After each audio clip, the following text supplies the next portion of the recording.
Hello दोस्तों, स्वागत है आपका हमारे YouTube चैनल टीचर्स नॉलेज पर। दोस्तों, आज हम लोग तत्पुरुष समास के बारे में पढ़ेंगे कि तत्पुरुष समास क्या होता है, इसके कितने भेद होते हैं और हम इसको एग्जाम्पल से कैसे आसानी से समझ सकते हैं। दोस्तों, ये सारे जो समास हैं, ये हमारे 9 से 12 तक के छात्रों के लिए तो इम्पोर्टेंट है क्योंकि उनके सिलेबस में होते हैं, लेकिन हिंदी व्याकरण के बहुत से टॉपिक हैं जो हमारी प्रतियोगी परीक्षाओं में ज़रूर पूछे जाते हैं। तो दोस्तों, तत्पुरुष समास जो है, ये समास भी इम्पोर्टेंट है। बहुत सी परीक्षाओं में तत्पुरुष समास से रिलेटेड कई उदाहरण पूछे जाते हैं। तो आइए दोस्तों, आज हम लोग अच्छे से समझेंगे कि हम कैसे पहचान सकते हैं कि यहाँ पर तत्पुरुष समास होगा। देखते हैं पहले कि तत्पुरुष समास किसे कहते हैं, इसकी डिफिनीशन क्या होती है। तत्पुरुष समास में दूसरा शब्द प्रधान तथा पहला शब्द गौड़ होता है। देखिए दोस्तों, दूसरा शब्द मतलब जो हम लोग देखते हैं, एक होता है पूर्व पद, एक होता है उत्तर पद। पूर्व पद मतलब पहला शब्द और उत्तर पद मतलब दूसरा शब्द। तो इसमें जो दूसरा शब्द होता है वह प्रधान होता है और जो पहला शब्द होता है वह गौड़ होता है। इसमें दोनों पदों के बीच कारक चिन्ह का लोप हो जाता है। दोस्तों, जो तत्पुरुष समास है, इनमें दोनों पदों के बीच जो प्रथम पद और द्वितीय पद है, इनके बीच कारक चिन्ह लगा होता है। जब उसका लोप हो जाता है तो हमारा सामासिक शब्द बनता है। तो आइए हम लोग देखते हैं कि तत्पुरुष समास के कितने भेद होते हैं, उनके भेद के बारे में समझते हैं। तत्पुरुष समास के दोस्तों 6 भेद होते हैं। तो पहला भेद क्या है इसमें? कर्म तत्पुरुष। तो पहले हम लोग देखते हैं कि कर्म तत्पुरुष क्या होता है। जहां पर पूर्व पद से कर्म कारक की विभक्ति का लोप हो जाता है, वहां पर कर्म तत्पुरुष समास होता है। क्या होता है दोस्तों? देखिए, हम लोग ने भी देखा था कि तत्पुरुष समास में जो दूसरा शब्द होता है वह प्रधान होता है, पहला शब्द गौड़ होता है और दोनों पदों के बीच में कारक चिन्ह जो होता है, जब उसका लोप हो जाता है तब हमारा समस्त पद या सामासिक शब्द बनता है। तो तत्पुरुष समास के जो 6 भेद होते हैं, उसमें जो पहला है कर्म तत्पुरुष, इसमें क्या होता है? का विभक्ति का लोप हो जाता है। इसमें का विभक्ति का लोप हो जाता है। तो इसमें उदाहरण देखते हैं, यश प्राप्त। तो क्या होगा? यश को प्राप्त। इसमें क्या हुआ? का विभक्ति का लोप हुआ, तब हमारा क्या बना? यश प्राप्त। और अगला उदाहरण है स्वर्ग प्राप्त। स्वर्ग को प्राप्त। जब इसमें इस का विभक्ति का लोप हुआ तो हमारा बना स्वर्ग प्राप्त। देखिए, दो शब्द हैं इसमें, यश प्राप्त, प्रथम पद हुआ यश और द्वितीय पद हुआ प्राप्त। और ये जो यश प्राप्त है, ये हमारा क्या हुआ? सामासिक पद हुआ और इसका विग्रह हुआ यश को प्राप्त। और दूसरा है स्वर्ग प्राप्त, इसका विग्रह क्या हुआ? स्वर्ग प्राप्त। दोस्तों, प्रथम पद क्या होता है, उत्तर पद क्या होता है और सामासिक शब्द क्या होते हैं, या समस्त, जिसे हम समस्त पद भी कहते हैं, और समास विग्रह क्या होते हैं, ये सब हम लोगों ने अपने पिछला जो पहला वीडियो पढ़ा था कि समास किसे कहते हैं, समास के कितने अंग होते हैं और कौन कौन से हमारे समास होते हैं, ये सारे हम लोग पिछले वीडियो में पढ़ चुके हैं। अगर आप लोगों ने वो वीडियो नहीं देखे हैं तो उसका लिंक आपको हमारे डिस्क्रिप्शन बॉक्स पर मिल जाएगा, या आप हमारी प्लेलिस्ट में जाकर देख सकते हैं। तो पहला क्या था? कर्म तत्पुरुष। अब हम इसका अगला भेद देखते हैं, करण तत्पुरुष। जहां पर पूर्व पद से करण कारक की विभक्ति से के द्वारा का लोप हो जाता है, वहां पर करण तत्पुरुष होता है। दोस्तों, उदाहरण से समझते हैं कि हस्तलिखित, तो हाथ से लिखा गया। देखिए, क्या है कि करण कारक में से की विभक्ति या के द्वारा की विभक्ति का लोप हो जाता है। दोस्तों, यहाँ लोप लिख गया है, यहाँ पर लोप होगा। लोप मीन्स वो चीज वहां से हट जाती है। तब जैसे यहाँ पे है हाथ से लिखा गया, जब इसमें करण कारक की विभक्ति से का लोप हो गया तो यहाँ पर क्या बनता है? हमारा समस्त पद हस्तलिखित। यही होता है लोप होना, मतलब उस शब्द का हट जाना और प्रथम पद और जो द्वितीय पद होता है वो आपस में मिलकर हस्त एक पद बनता है, समस्त पद, ये हो गया हस्तलिखित। अब जैसे दूसरा है सूर चरित, सूर के द्वारा रचित, मतलब सूर रचित जो है, सूर के द्वारा रचित। अब इसमें करण कारक की विभक्ति के द्वारा का लोप होगा। जब करण कारक की जो विभक्ति है के द्वारा, उसका जब लोप हो जाएगा तो क्या बनेगा?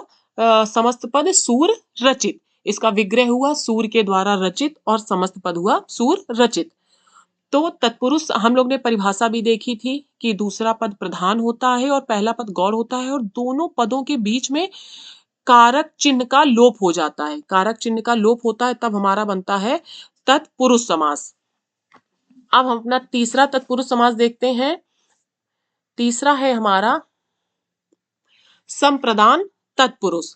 जहां पर पूर्व पद से संप्रदान कारक की विभक्ति के लिए का लोप होता है, वहां पर संप्रदान तत्पुरुष होता है। जहां पर किसकी विभक्ति का संप्रदान कारक की जो विभक्ति होती के लिए, जब इसका लोप हो जाता है तो वहां पर होगा संप्रदान तत्पुरुष। उदाहरण है जैसे देश भक्ति। तो देखिए इसमें संप्रदान कारक की विभक्ति लगी है के लिए, देश के लिए भक्ति।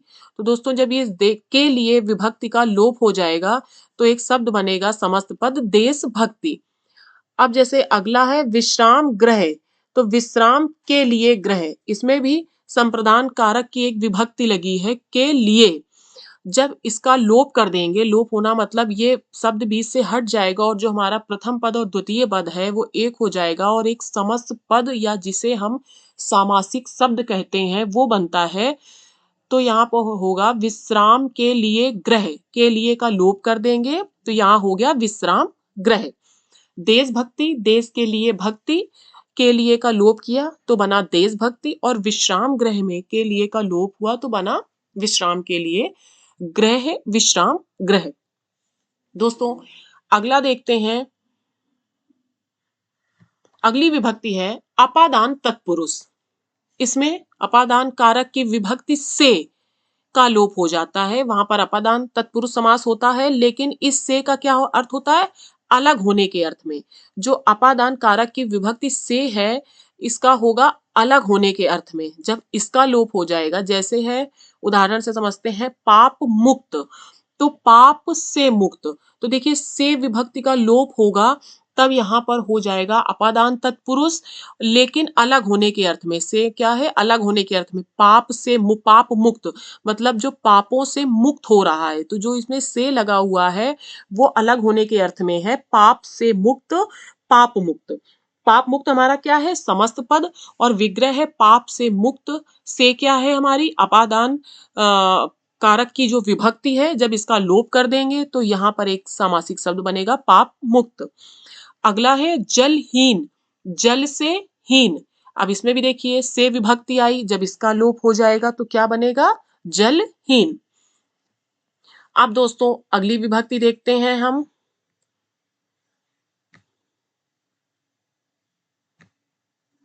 अधिकरण तत्पुरुष। अधिकरण तत्पुरुष, जहां पर पूर्व पद से अधिकरण कारक की विभक्ति में पर का लोप होता है, वहां पर क्या होगा? अधिकरण तत्पुरुष समास। इसमें कौन सी विभक्ति? में पर का लोप हो जाता है। दोस्तों जैसे उदाहरण से समझते हैं जलमग्न, जल में मग्न। अब इसमें में पर इसका जब लोप हो जाएगा तो क्या बनेगा? जलमग्न। जलमग्न क्या है? ये हमारा एक समस्त पद है, इसका विग्रह क्या होगा? देखिए दोस्तों समस्त पद जब दो पदों को मिलाकर एक नया शब्द मिलता है, जैसे जल में मग्न। अब जब इसमें में का हम लोप कर देंगे और जल और मग्न मिलकर एक नया शब्द बनेंगे, ये हमारे समस्त पद होते हैं और विग्रह क्या होता है? जैसे जलमग्न का विग्रह हुआ जल में मग्न। अब अगला है नर श्रेष्ठ, नरों में श्रेष्ठ। में विभक्ति का जब लोप कर देंगे तो यहाँ पर क्या बन जाएगा? नर श्रेष्ठ। दोस्तों अब हमारी अगली, हम लोग ने देखा था कि तत्पुरुष समास में 6 भेद होते हैं, हम लोग ने 5 देखे। पहला क्या? कर्म कारक, जिसमें का विभक्ति का लोप होगा। दूसरा करण कारक, जिसमें में के द्वारा विभक्ति का लोप होगा। तीसरा था अपादान तत्पुरुष, जिसमें के लिए विभक्ति का लोप होगा तब हम, और उसके बाद था से, जो कि अलग होने के अर्थ में था, ये था अपादान तत्पुरुष। और अब सातवां हमारी अगली है पांचवां अधिकरण तत्पुरुष। इसमें क्या है? में पर का लोप हो जाता है। और हमारी अगला अब भेद है जो छठवां भेद है, 5 भेद हम लोग ने देखे, कर्म तत्पुरुष, करण तत्पुरुष, संप्रदान तत्पुरुष, अपादान तत्पुरुष, अधिकरण तत्पुरुष और अपना हमारा अगला है संबंध तत्पुरुष। तो देखते हैं संबंध तत्पुरुष, जहां पर पूर्व पद से संबंध कारक की विभक्ति का, की, के का लोप हो जाता है, वहां पर संबंध तत्पुरुष समास होता है। दोस्तों जहां पर किस किस विभक्ति का लोप होता है, का, की, के विभक्ति का लोप होता है, वहां पर होगा संबंध तत्पुरुष।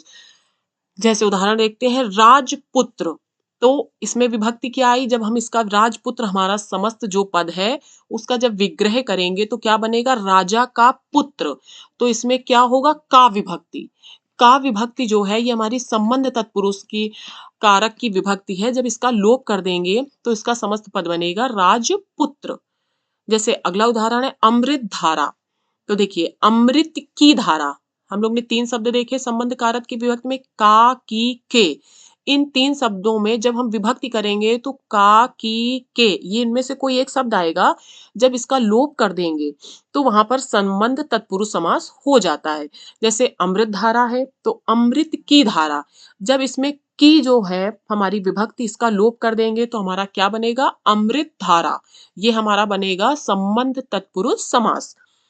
अब जैसे अगला उदाहरण है समयानुसार, समय के अनुसार, तो इसमें क्या हुआ, के का लोप कर देंगे तो क्या बन जाएगा, समयानुसार। तो हमारी यहाँ पे बनेगा संबंध तत्पुरुष समास। हम किन किन विभक्तियों का लोप करेंगे, का, की, के। दोस्तों तत्पुरुष समास की परिभाषा यही है कि दूसरा पद प्रधान होता है, प्रथम पद गौड़ होता है और उसमें जो कारक की विभक्ति होती है जब हम उसका लोप कर देते हैं तो हमारा तत्पुरुष समास बनता है। हम लोगों ने देखा कर्म कारक समास, तत्पुरुष समास, करण तत्पुरुष, संप्रदान तत्पुरुष, अपादान तत्पुरुष, अधिकरण तत्पुरुष और संबंध तत्पुरुष।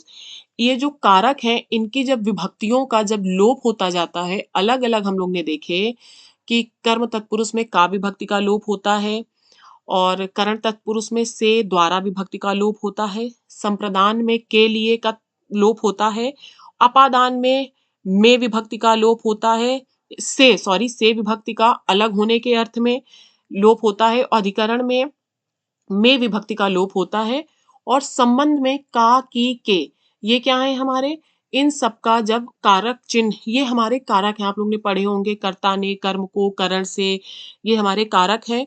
ये हमारे तो कारक जब इन विभक्ति का लोप हो जाता है तब हमारा तत्पुरुष समास बनता है। जैसे संबंध तत्पुरुष में का, की, के का लोप होता है तब हमारा क्या बनेगा, जैसे राजपुत्र में राजा का पुत्र में का लोप करेंगे तो संबंध तत्पुरुष, अमृत धारा में अमृत की धारा इसका विग्रह हुआ, की का लोप करेंगे तो अमृत धारा, संबंध तत्पुरुष समास बना। समयानुसार में समय के अनुसार, जब के विभक्ति का लोप करेंगे तो यहाँ पर बनेगा समयानुसार। दोस्तों जब हम इसे, है तो आसान लेकिन थोड़ा ध्यान रखना मुश्किल हो जाता है, जब एग्जाम में बहुत सारे क्वेश्चन आते हैं तो हम लोगों को कंफ्यूजन हो जाता है कि कौन सा समास है, तत्पुरुष में ही पूछ लेते हैं, कर्म तत्पुरुष है, करण तत्पुरुष है, कौन सा है, संबंध तत्पुरुष हुआ, अपादान हुआ, तो थोड़ा हम लोग को कंफ्यूजन हो जाता है क्योंकि एग्जाम टाइम में इतना प्रेशर होता है।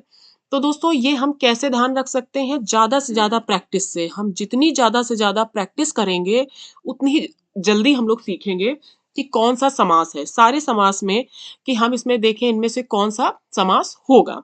तो दोस्तों ज्यादा से ज्यादा प्रैक्टिस करिए, इससे आप जल्दी समझ पाएंगे कि किस, जब हमारे एग्जाम में आएगा कि यहाँ पर कौन सा समास होगा। दोस्तों समास के सारे वीडियो पहले हम लोग पढ़ चुके हैं, जो हमारी प्लेलिस्ट में है, आप वहां जाकर देख सकते हैं। अलंकार के भी सारे वीडियो हैं, उन्हें भी आप हमारी प्लेलिस्ट में जाकर देख सकते हैं। दोस्तों आप लोगों को हमारा वीडियो कैसा लगा कमेंट करके जरूर बताइएगा। आप लोग आगे और क्या पढ़ना चाहते हैं वो भी आप हमें कमेंट कर दीजिएगा। और दोस्तों आप लोग हमारे चैनल को अगर सब्सक्राइब कर चुके हैं तो बहुत अच्छी बात है, और अगर नहीं किया है तो प्लीज़ इसे सब्सक्राइब जरूर कीजिए। सब्सक्राइब करना बिल्कुल मत भूलिए और ज़्यादा से ज़्यादा शेयर कीजिए और लाइक भी कीजिए। Thank you.